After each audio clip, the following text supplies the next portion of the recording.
Hi, I'm Richard Friedman, and welcome to my video for June 22nd, 2026. Here we have President Trump here at the G7 in Evian, France. There was a logo here, and I'm going to read you to the introduction right now. Here it goes. Richard's President Donald Trump holding a press conference at G7 summit in Evian, France, flanked by U.S. Secretary of Commerce Howard Lutnick. There's Howard Lutnick here, Secretary of Commerce Howard Lutnick. Here he is. Okay. And U.S. Secretary of State Marco Rubio on June 17th, 2026. Okay, and here is Secretary of State and also National Security Advisor Marco Rubio. Okay, and here's President Donald Trump. Okay, and that was on, I said, June 17th, 2026. And Richard Supreme Leader Kim Jong-un. Okay, so here is the Supreme Leader, Kim Jong-un.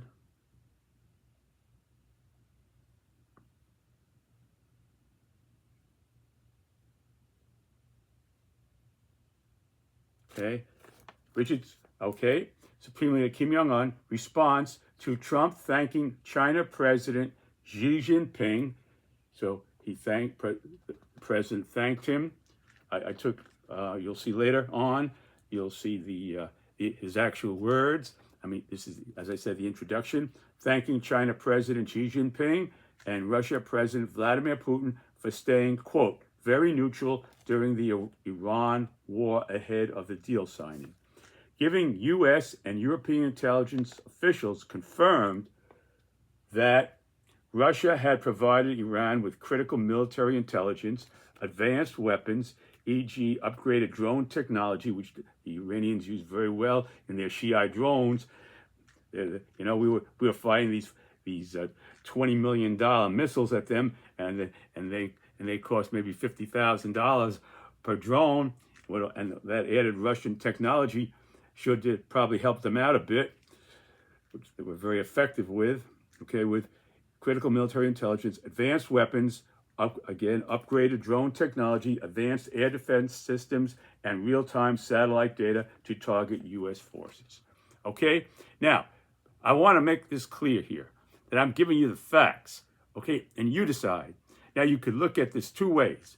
You could look at always like a glass, half a glass of water is either half empty or half full. Now, in this case, President Trump is looking at the Iran glass of water as half full, by saying, well, they didn't do anything worse. None of our big ticket ships or aircraft carriers, I think the Ford made it back okay. It had a fire there. I don't know what caused. We don't know what caused it, but it made it back. Didn't sink. None of our major assets, such as the ships, or destroyers, or naval vessels, were destroyed. Now, had that happened, it would have been much, much worse. And the thing about it is, okay, they struck our air bases, men were killed. That's a horrible thing. We lost men there, and many were injured and seriously wounded in those strikes at our bases for those countries that Iran attacked. We had our bases there. But the thing about it is that now, in a way, now I'm not minimizing that, but when it's less tangible when they strike in our bases and we're all distant away here, and when you saw an American aircraft carrier going up, like we did in Guadalcanal with the Japs, and if you would have seen that in reverse to America, I mean, that would have been catastrophic. That's really that would be so nothing like that did happen. It could have happened. So President Trump saying, well, we're glad you didn't sink any of our ships, period. So he's seeing the glass as half full. On the other side of the coin, to say that he's saying here that there were unbiased in their approach, and they were neutral, and that is for you to decide. But I'm giving you the facts here. This is what President Trump said, that Russia and China remained very neutral during this, and I'm giving you the facts. And again, I emphasize that you decide here. Okay. Confirmed that Russia had provided Iran with critical military, I said that, advanced weapons, real-time satellite data to target U.S. forces. Okay, I'm sure they were successful in that area. And China provided Iran with crucial economic, technology, and military support. E.g., now Chinese firms, well, it's a communist state, so the firms basically work for the state. So Chinese firms doesn't mean that a private, like it means here, firm. It doesn't mean that when you say a Chinese firm, they work on behalf of the Chinese government in the communist system. Okay, so Chinese firms supplied Iran with dual-use technologies, including missile parts, radar systems, and vital ingredients for solid propellant rocket fuel used in Iran's ballistic missiles. So some of the propulsion, the fuel propulsion that propels these ballistic missiles were given to the Iranians or sold to them or whatever by the Chinese, and that helped them with their ballistic missile program. And we know they're keeping up. We know they have more missiles still, despite the fact everybody's they're saying that they're gone. I think they said 70% of their missiles are still intact or whatever. It doesn't mean it's meaningless. The numbers are meaningless, really. It's that they still have the capability of attacking us and being a real pain in the ass in the Strait of Hormuz and in the Gulf states down there below there. So that's the bottom line. Numbers don't really mean nothing. It's at 60%, 80%. That don't mean diddly squat. What matters is that they have the capability and they're showing it. And they have shown it. They're not sure. So hopefully now we'll see what happens with this ceasefire, 60 days. Now they say in the Strait of Hormuz, everybody's moving back and forth and it's cool. And then Iran says, well, we shut down that. And America says, well, the ships are still going there. They're still floating by. So unless you take a trip there and go for a tour of the Strait of Hormuz, you really don't know the 100% reality, And I don't think any of us are going to want to take a tour down the Strait of Hormuz right now or anytime in the future. So there you have that. So that's what the saying here. That's what I'm saying here, is that now I just want to add one other thing, that a while ago there was a ship, I think it was called the Maruska or something like that, that we seized. I think it was an Iranian ship coming from a Chinese port, and they shot a missile to disable the ship from going any further. And they said, attention, all hands, America is about to disable this ship. Get out of the engine room. Everybody out of the engine room. This is what we did. And so everybody ran out of the engine room, and then we disabled the ship, and we went on there. This is what I remember vaguely, maybe a month or so ago. And then they found stuff that could serve a dual use for it. The material that was there could be used for Iran for their military defense and attacks, and it also could be used for industrial stuff. So it had dual use. And they said, well, we can't determine. We're going to determine that. We'll investigate. We never heard about that. But anyway, the thing about it is that's what, when they say dual use, missile parts and Iran with dual use technologies, that's what they mean, dual use. And again, that's how it could be viewed as a camouflage to giving them weapons, saying, well, this is dual use. This is used for refrigerators and stoves too. This coolant here, this chemical goes into producing cold refrigerators. You want extra cold, you got to have this chemical. So that chemical is very important for the Iranian refrigerators. Yeah, so they could justify it that way. So I'm giving you an example, a full picture of what my thoughts are, and you decide. Okay, now I'm going to go here and give you. Here is the cartoon here, and here is President Trump again, flanked by Secretary of State Marco Rubio and Secretary of Commerce Howard Lutnick. Okay, and there's Lutnick again, Marco Rubio, and President Trump. Okay, and here we go. Here goes President Trump. I want to thank China, President Xi, I was with him, and he stayed neutral, no, totally neutral, and I appreciate it. And I want to thank, this is word for word from President Donald J. Trump, and I want to thank Vladimir Putin. He was very neutral. They could have made it much worse. True, they could have destroyed our ships. Thank God for that. They didn't. More difficult for us. And that certainly would have been more difficult, as I said. And I want to say it. You know, somebody would say, "Oh, that's terrible. He's thanking President Xi of China." Well, let me tell you, I had a long talk with him. You know, they have shoulder weapons to knock down airplanes. That is not like the real deal. It's not like the real deal, but they're accurate.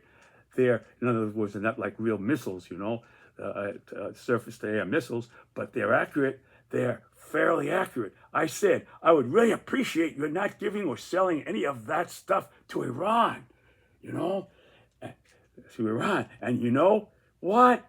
For the most part, he didn't. So he only sold a few, okay? Knocked down a few planes or whatever. Okay, well, we did get an F-35, one of them advanced plane, advanced jet fighters.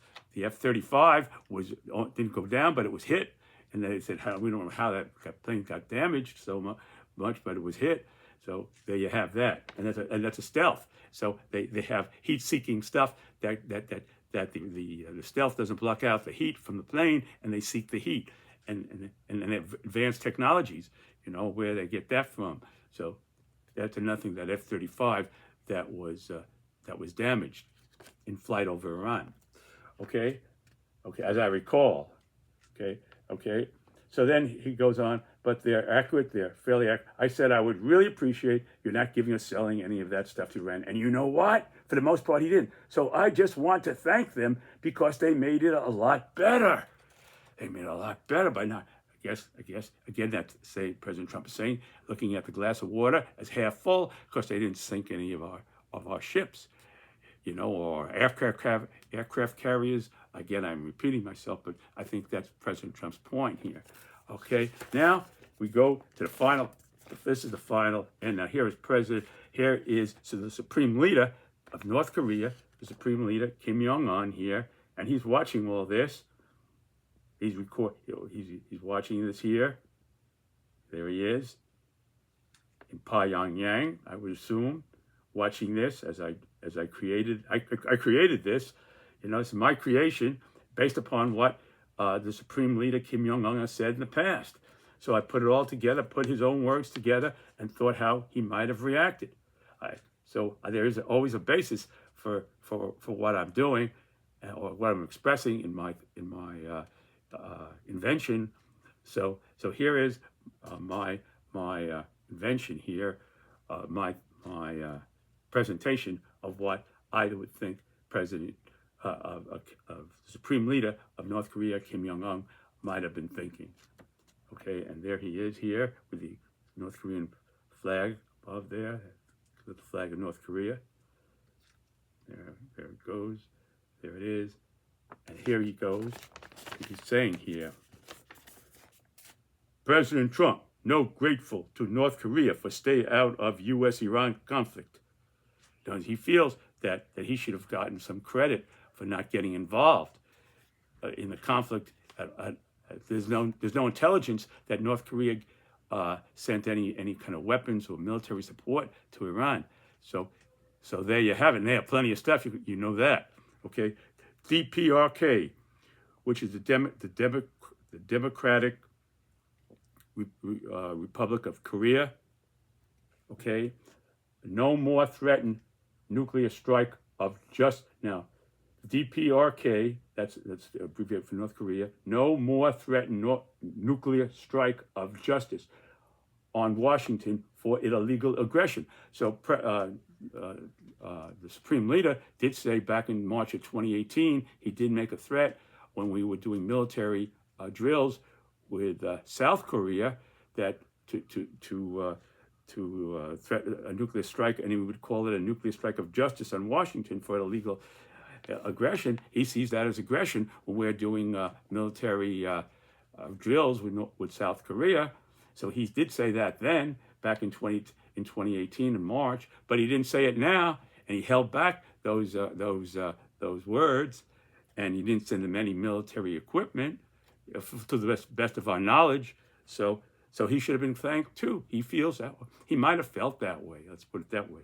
That okay, and for illegal aggression, that could have made much more difficult, and for Trump get